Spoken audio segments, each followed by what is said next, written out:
So, anyhow, I think you get the drift of what I'm saying, and we all need to speak out, you know. And if you're not absolutely outraged, like that bumper sticker goes, you're just not paying attention, and you just can't go along with the program. This is what happened in places like Nazi Germany and so many others. That you know you end up with this very oppressive fascist leadership. Okay, fascism is pretty much where the corporations are dictating to the politicians.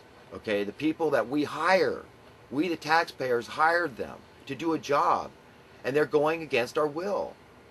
Some figures show as high as 98% of the American people back in the fall of 2008 during the campaign, the presidential campaign between Obama and McCain, were opposed to that banking bailout, that takeover.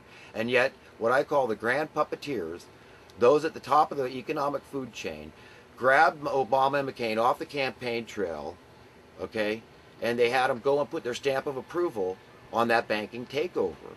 It really is a takeover. It's a bailout. It's legitimizing this theft. I told you how they've ripped us off through market manipulation, and what I gave you was one example.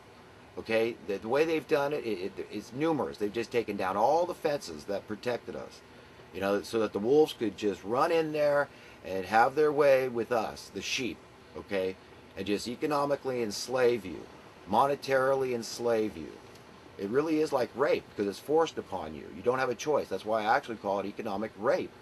That's what's happened to us. You know, and it just has gotten worse and worse. Over the last 45 years, I've witnessed it just get worse and worse and worse when it's inexcusable.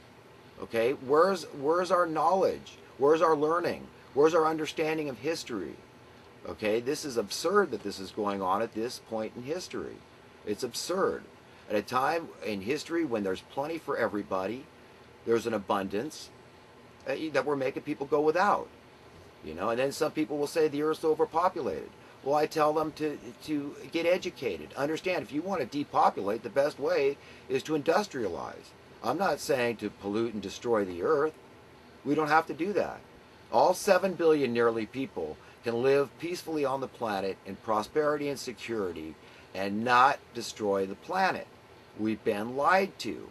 They've sold us a paradigm, a perception that they want us to believe. They decide what is taught from kindergarten on through college, okay, and what is not taught, which is just as critical as what is taught. Do they teach you about supernatural lights in the sky? Do they tell you that that there's testimony from high-ranking military that tell you these supernatural lights, for lack of a better term, have been seen outside nuclear missile facilities all around the world, not just in America? So these don't belong to the Russians or the Chinese, okay? And these tanks are deactivating the nuclear missile sites. You understand the implications? You understand why they don't want you to know about what they call UFOs, which actually might be IFOs, identified flying objects. It all goes into the Bible. Okay? All this talk about angels. These angels that are talked about in the Bible, who said they can't be seen with the eyes you have in your head? They can.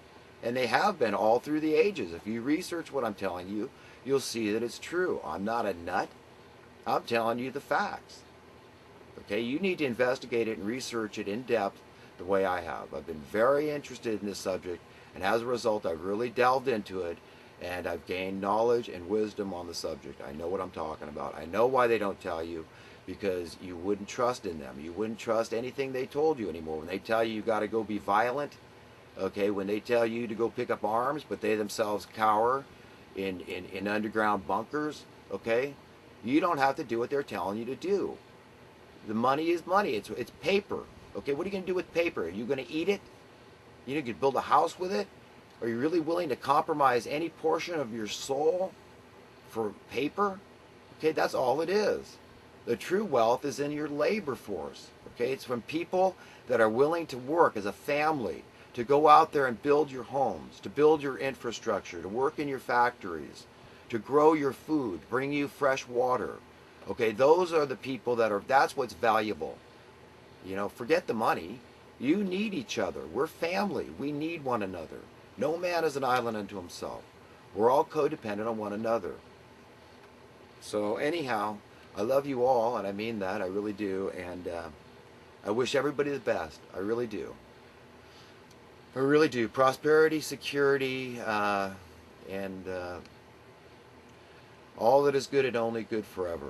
You know, I just want to be your friend because I believe that is what I've been commissioned to do from the spirit of good, let's say, to keep religion out of it. The spirit of good has told me, the spirit of truth, to go out and just be a friend to humanity and try to help win friends for the spirit of good, which is nothing negative and only good. And we are God's treasure. I'm going to say it. You are God's treasure. That's the truth, in a nutshell.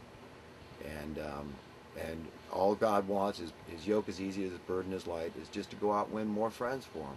He loves you dearly. And the spirit of the world is something opposite of that. It really is. Where the earth's overpopulated, there's not enough jobs.